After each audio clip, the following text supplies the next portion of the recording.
Hey, just thank you guys again for tuning in. On today's show, we have a very special person that's going to be talking with us. She's from Germany. She has a book that just released, and her story is just so amazing. And I had an opportunity to speak with her via Zoom a few weeks ago, and I want you guys to tune into the story and tune into the Zoom, and just be amazed about her story and by her book. Let's welcome to the show, Vivianne Knebel. On the show today, we welcome Vivianne Knebel. Where are you Yes. from, Vivian? I'm from originally from Germany. I was born in 1943 during Nazi Germany, at the height of the Nazi power in the epicenter, Berlin, Germany. Okay. So, how long have you been in the United States? Oh, in the United States, I've probably been now for about, it's so long. I'd say about 40 years in the States. But before that, I lived in Canada, where we immigrated for better life. When I don't remember the time during the war. I just wrote in my book exactly what my mother told me, and my sister, who can remember better because my sister was a little older. But I do remember the times after the war, the aftermath of World War II. I remember all that, and I wrote a book about the struggles that we had to go through, and so that's what my book is all about. It's called From Rubble to Champagne. Okay. Okay. That's great. And I just want to let you know, I'm happy to have you on the show. And Thank you. let's get straight to the point. Okay. Um, so, from Rumble to Champagne, Rubble, Rubble, rubble, from rubble, Rubble to among the Champagne. rubble, right? Everything was Yes. destroyed, and Champagne is now, rubble was then. I grew up in the rubble. Yes. So why that topic? Well, because I have such a great life. Now I live in the United States, definitely a dream come true. I was very successful, having married my husband, and he encouraged me to learn and grow. And I have such a great life now. And I reflected back and I thought, my gosh, my life was a movie. It Mhm. was so hard. And I think people I'd like to pass all that on to other people so they don't forget what war can be. The horrible human aggression of war, how much destruction there is, and how many people suffer from it. And even as a child, as I was born during the war, the times afterwards were just so tough. There was the I had so many strikes against me. I was born number one in 1943 in the epicenter of Nazi Germany, Berlin. And my mother was a single mom. I was an illegitimate child, which was taboo in Nazi Germany to be illegitimate. And on top of it, my mother was a foreigner. They hated foreigners. And I swear, Kevin, if I would not be sitting here and talking to you if the Nazis would have won the war, Right. because they would have eliminated anyone who's a foreigner and illegitimate. On top of it, I mean, I had all these strikes against me. On top of it, my mother gave me a name Vivian, which is again French, or could be in English it's Vivian, French it's Vivianne, which was again taboo in Nazi Germany since they hated everything foreign. But my mother was a rebel. She just was a nonconformist. And even though she had two children, illegitimate children, she was the most devoted, loving mother who instilled incredible values in us. And that's what I'm forever grateful for.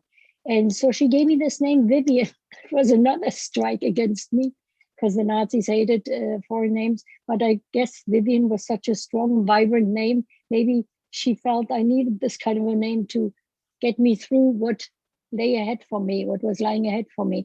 And so my mother had to go through the war with the two of us, my sister and I. And she survived by working in the black market and striking deals just to keep us afloat. And I remember hunger and cold was a constant. And I remember when the department store, a big department store, was rebuilt, that had been destroyed, was just rebuilt. I went over there with a little metal pail, asking for scraps to take them home to my mother so she could feed us, make soup out of them, and got wooden boxes to keep us warm. And so it was a struggle. I struggled in school as well, since I did not go through kindergarten. I could not follow the concept of the teacher, was condemned as dumb to my mother. And so that did not help my self-esteem. I had very low self-esteem. And as well, a most beautiful sister, and I was always in her shadow, and I felt I had really very little self-esteem. And so I eventually, my mother met up with a schoolmate who just returned from Siberia. He was in prison 5 years in Siberia. It was very tough. And they connected, and my mother brought him home. And after a while, she said, "Now you have a father." We were delighted, or I was especially delighted, because I longed so much for a father, and called him Papa right away. And he sewed clothes for us, since he was a custom tailor. He sewed clothes for us. We ate normal meals. So in that sense, it was good. But then when he moved in with us, we saw a different side of him. My mother did not marry him. He just moved in with us. On weekends, he would get drunk and not come home. Then these verbal fights started, brutal verbal fights, and sometimes even physical fights. My mother was not one to take a beating. She punched back, I remember. But I vowed at that time, and said to myself, when I get married, it's going to be a harmonious relationship. This will never happen to me. So, but we endured, and after a few years, he lived with us for a few years. They wanted to immigrate for a better life to the land of milk and honey. That was Canada. It was considered the land of milk and honey. So in order to immigrate, they had to get married. So my mother married him, and we begged her not to marry him, because we thought, we reminded her of all this, the how she became increasingly unhappy and so on. She said, no, no, our lives will change and so on. So we just focused on immigration. He went on ahead. And then we had to wait a long time until the letter came. I think it took 6 weeks until we got a letter, because it always came by ship. And we huddled together and thinking, this what our new future would be like, the new land would be like. And so eventually the day came, and we immigrated. We got on the boat, and it arrived in Halifax, Canada, and then had to get on a train to go do another, I don't know, it was a long journey to go to Montreal, Canada. And that's where we arrived. And he picked us up and brought us to this housing development, looked like barracks from the outside, very uninviting. We went in, but we were delighted, because we had warm water, we had heat, and on the kitchen table there was a big tray of pineapple and banana and chocolate. And I thought I died and went to heaven. So we thought, oh, this is going to be great here. But we had a rude awakening. My stepfather, he actually wasn't a stepfather, but the man my mother married, he could not find work the first winter as a tailor. So at first he did some menial jobs, and then he could not find work anymore. And we went hungry once again. So my mother, being a survivor, she took me by the hand, and we walked into a church and explained our plight to the priest. And in our broken English, and the priest sympathetically handed us $35 to buy staples, to buy food, yes. Rice, flour, the staples. So we survived that winter. And then I begged my mother when I was 14, I wanted to start working. I wanted to help out the family. And I asked her, if I can't start working. So she inquired. She got a special permit for me to work because of that child labor law. You couldn't just work as it would be Right. child. Right. I was only 14. So I actually landed, I thought, a dream job. It was a dentist who was going to train me to become a dental assistant. And so I did my best. At first I cleaned the office. I started very early, cleaned the office by noon. I had a little white hat on and a white nurse's uniform. And I liked the way I looked, and I already looked, and I already had stepped into my own beauty. Yes. Started to develop. I did not look like 14. I looked developed.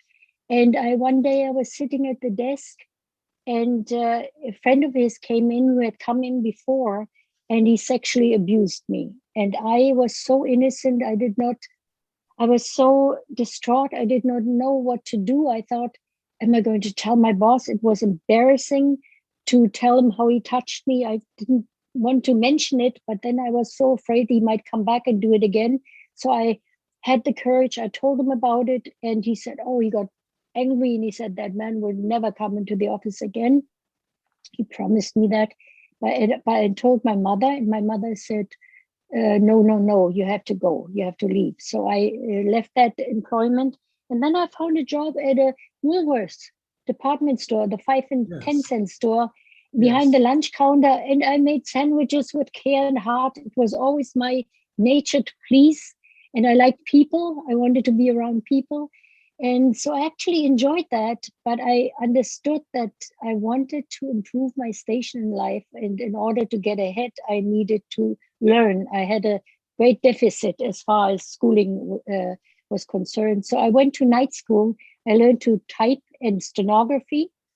And then I landed a job. I looked into the paper one day, and I introduced myself at a job at VW, Volkswagen Sales and Service, the Uh-huh. iconic German car.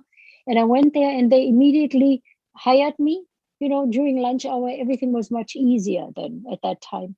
And so I worked in a big room, an accounting department with women, all women, almost over twice my age. And there was no camaraderie, no connection. I became increasingly unhappy, more and more unhappy. And I slipped into deep depression. So by that time, I was 17 by that time, and I had already bought a small used car and had rented a garage in a duplex in Montreal. And one day I heard somewhere that you could end your life by starting the motor, closing the garage door, starting the motor, and the carbon monoxide would render you unconscious. So I did exactly that. I went into the garage, it was just my car parked in there, and I closed the garage door, started the motor, and waited for my ultimate end. And then all of a sudden, if it wasn't a miracle, it sounds like a miracle. But I think it was a miracle, really. A little girl appeared in front of me, and she must have been around 6 years old. I remember her cropped hair, the short dress. And she looked at me, she said, what are you doing? And I said, I immediately turned off the motor, opened the garage door, and said, meekly, I'm going to wash my car. And then I had a glimmer of hope, and I just kept on doing what I did before, went back to work. And eventually, I got a job downstairs in the service department, the customer service department. There, I got to meet people. I saw customers, and there was life, and I actually liked it. And when I turned 20, a man walked in. He bought a Porsche, and he became my husband. Oh, wow. And so, yeah. And he was also a German immigrant, and he went through a lot of hardship. He was in a labor camp as a child, and so we connected as two German immigrants. We connected, but he was already fairly successful, and we married. We welcomed 2 children, and he always encouraged me to learn and grow, and I looked up to him, and I followed his advice, and I learned to pilot a plane. I helped him in his business. I ran a marathon. I was unstoppable. So it was quite a journey. And then made one more step. We did one more step. We moved from Canada to the United States and became American citizens. And I remember becoming very emotional as they welcomed me, because I belonged to no country. In Germany, I belonged to no country. I was deemed stateless in my mother's passport, and I belonged to no country. So when I applied for American citizenship and they welcomed me into this country, I really became emotional. I thought, I was so glad this country would have me. I chose to be in this country and they would have me. And I had nothing but great experiences. To this day, I think this country is full of potential and possibilities. If you're willing to run the extra mile, to do the extra work, it is still there. So I'm very grateful for that. And we became more and more successful. But then when I turned 70, I was again challenged one more time. I was challenged with breast cancer with a routine exam, and I thought, how am I going to deal with this? I have my life is so perfect, it's so together. How do I do? It seems like life is a puzzle. You've got your perfect picture, and then somebody takes a piece, and then you scramble to get it all together again. And I set my breakfast table at night. I decided, I'm going to not be a victim. I'm going to fight this disease with positivity and hope. And I was very grateful because they found it at the early stage. So there I was very grateful. And when I decided how I'm going to approach this thing, I could already feel a shift. The positivity and hope already, I felt a shift inside. And I went through the 6 weeks of radiation, the 5 days a week, the operation, the pill, the whole thing. And I've been cancer free now for close to 8 years. Great. And yeah, and then after again, when was this? About 4 years ago, I was challenged one more time, where my husband had a serious heart disease, developed a serious heart disease, and had open heart surgery. And I got him through this. And there's something about, being together for such a long time, growing together, and then being for each other, there for each other throughout life. And so he came through this and had to give up certain things, of course, certain joys. He was always an athlete, and he could not perform his tennis game the way he was used to, and so on.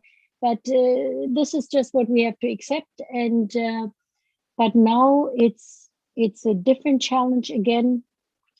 Just a short while ago, he has developed new heart problems, and now I'm at a crossroad again. But I'm hopeful, I'm positive, and I said to him, together we can face anything, and I believe that. So there were many strikes against me in my life, and this is why I felt I wanted to write my book as a gratitude to my husband for his 80th birthday, for all that he's done for me. He enabled me to have this kind of a life. But I do believe also, when we are given this chance, we need to manage it well. We need to do our best. We cannot just take. We need to, do our part. We have to pay our dues too. So that was basically my life. But it started out very, very tough. And that's why I feel I wanted to share that with the world. Yes, I'll tell you, Vivian, I mean, you tell your story so well and so detailed. And one of the things that you mentioned about the suicide when he was in the car and in the garage, can you kind of talk more about what you were thinking? What was you feeling? Was you thinking that death would just end, would would end all misery, or what? Can you Yes, give us more thought? exactly. I felt that all my efforts were in vain. Since I slipped into such deep depression, I felt all my efforts are in vain. This doesn't matter. I bend over backwards. It doesn't. I don't seem to, it doesn't seem to fall on fruitful ground. And I thought life would always be that way. And I do want to help other people, young people especially, to tell them life is not static. It changes even if you don't want it to. Look, for me right now, my life is perfect, but again, it's changing because of my husband's new condition. So we need to go through these stages and be courageous and never, never lose hope. And I want to tell young people, life is not static. It will change. Do not lose hope. Turn to someone that can listen, that someone that you can trust, and who will listen. It can make a big difference. So that is another reason why I wanted also to write this book, to help others that feel defeated and suppressed, not just suicidal, but suicidal. That was, of course, the lowest point in my life. I never considered what that would have done to my mother, because she was the most loving mother. And because when you're young, you don't think that far. You only think of your own misery and think this is going to be forever like that. And I wanted to just put an end to it. But it wasn't meant to be. Obviously, it wasn't meant to be. This little girl, I mean, I thought of that little girl so many times, and I thought, I don't even know her name. I thought when she appeared, all of a sudden, I thought, where did she come from? And then realized she skipped off blissfully, unaware that she just saved my life. But then I thought, where did she come from? And she must have entered a side door that I was not aware of. So you tell me, this is too strange. Are we destined to come into this world at a certain time and leave it on another? It makes you wonder, doesn't it? Yes, it does. It does. So you said when gratitude and love are the grounding forces in your life, you can overcome anything. What do you mean by that? I think so. Well, I think you have an inner power. You can call it God. It is God, but you can call it any name you want to. You have God within you. There's an inner power, and you need to connect to that inner power. And that can raise you above who you are. It can give you so much strength. And when you connect, it's like, if you don't connect, it's like you want to dry your hair, but you're not plugging the hair dryer in. You're not getting any energy. Connect with your inner power. Yes. And have hope and a purpose. The purpose is so important. And the power of purpose is resilience. And we become resilient by going through these challenges. I have become very resilient, having been challenged so many times. Yes. And I think I've gone through more hardship by the age of 14 than people have had in their whole lifetime. I truly believe that. Physically, mentally, it's just like all odds against me, and yet I survived and I prospered. Yes, I mean, I don't know if I could have done it, Vivian. The things that you talk about and the challenges that you endured, We I have don't more know. strengths. We have more Yes, strengths, Kevin, than you believe. Really, it's that. yes, But like I said, I was at the end. I was at the end of my wits. I almost gave up. Just wish young people would understand, or even older people. You can come into a situation. It feels like you walk against a brick wall. How do you get past a cement wall or brick wall? How do you get past that? But with positivity, hope, purpose, a fighting spirit, an inner power, resilience. absolutely, absolutely. So, Vivian, so where can viewers get your book? Where can we go to order your book or to You purchase your book? can, yeah, my book can be bought at Amazon. It can also be it's also at in Warwick's. We can order it also Warwick Bookstore, but that's a local bookstore here. Barnes and Noble has it. Uh-huh. Goodreads. Yeah, but Vivian, I plan to purchase your book, and Oh, how nice, Kevin. Yes. but I need your signature. I want you to sign the book. Oh, I will do that. How do we do that, though? I would definitely Um, sign your book. I yeah, I would definitely would want to do that. Well, would stay in touch and find out a way how I can sign it. How definitely. can I send? I will have But to I send it to definitely you. would. Yes, yes. And I will write you a nice dedication. And I just wish my book would help others. I really Yes. do. And I'm on my next book now. Writing a manuscript. And this book is going to be, I don't have the title yet for it, but perhaps I will call it Lessons Learned and Passed On. Yeah. Because these are my life experiences and the wisdom that evolved with the guidance of great thinkers, of great minds, because that's how I learned. I study the wisdom of the great minds, and so I want to. I apply it because I have this philosophy, their philosophy, which makes sense, and I tell people you cannot just philosophy is no good to you if you don't apply it. You need to That's apply correct. it. It has to become an energy pattern that you use every day of your life, and where you feel, yes, this works, this is true, this really works. And I'm writing a book about that. And I will also write about the aging process. I'm going to turn 78 in May, and Wow. I feel full of life. I Yes. feel physically fit. I'm mentally alert, sharp, and I have a lot of wisdom. And I love this stage in my life. This is the most beautiful stage from 70 on. It was the most beautiful decade of my life. That is when I stepped into my power. And I want to write also about aging, how you should strive to age well instead of just become old. There's such an emerging energy and wisdom that there's so much in there that can be used. So I'm Uh-huh. writing this book, and also I want to chronicle my husband's development, how he's doing, how we are going to deal with this new challenge that we have. But like I said, Kevin, positivity and hope and inner strength, it's amazing what you can do. Absolutely. Absolutely. Well, Vivian, I want to thank you again for being part of our show. And your story is amazing. And Thank you. I hope that your husband gets well, he gets better, Thank you. and that I look forward to reading your book and following you. Are you on any social media platforms? Oh yes, I have a website, www. Let's see, too many things here. Website is www.vivianneknebel.com. And I'm Okay. also on Instagram and on Facebook, on Twitter. I mean, you name it, I'm out there. I'm Okay. out there. So Okay. yes, Kevin, I wish I can help people. That is my mission. This It's my mission to help others.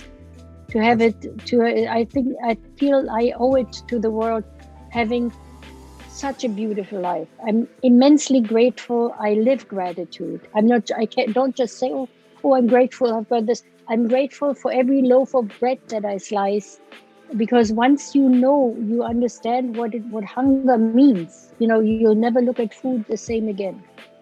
So I Absolutely live right. with a profound sense of gratitude. I have the most peaceful, appreciated life you can possibly have. And I can't wait to be 78. You paint the picture so well. I can't wait to become 78. Yes, and that's how it should be, because it can be beautiful. Of Yes. course, Yeah. sometimes debility can have the upper hand. People can Yeah. have a disease that is a higher power that is not in our hands. But even then, there is life never ceases to have meaning. But when have your mind and body, it's all in good shape, then you should use it, and use it for something positive. For me, it's writing. It's Yeah. writing and helping other people through my writing. So, Vivian, was this your first book, or you have other books The prior to this one? No, this was the first book, my memoir, The Gift Uh-huh. to My Husband's 80th. And now I'm going to write probably lessons learned and passed on. I think that's what but I'm in the middle of the manuscript, and I'm very excited about it because I think it'll be a deep and good book. Yes. Well, I look forward to reading your book, Vivian. Again, just want to thank you for being part of the show, and God bless you and your husband. Thank you, Kevin, and Thank you. I thank you for allowing me to have a voice. Absolutely, anytime. Thank you. So once again, as you can see, her story is amazing. I mean, someone who has her life has transitioned from Germany to Canada to the United States. In her book, I had an opportunity to purchase her book. Her story is amazing. You guys, if you really want to know more about her story, purchase her book. You can find it on Amazon, and you will. I mean, you will be amazed about her story. And once again, I just want to thank you guys again for tuning in to the V Network. I'm Kevin Sayles, your host. Straight to the point. I'll see you next time.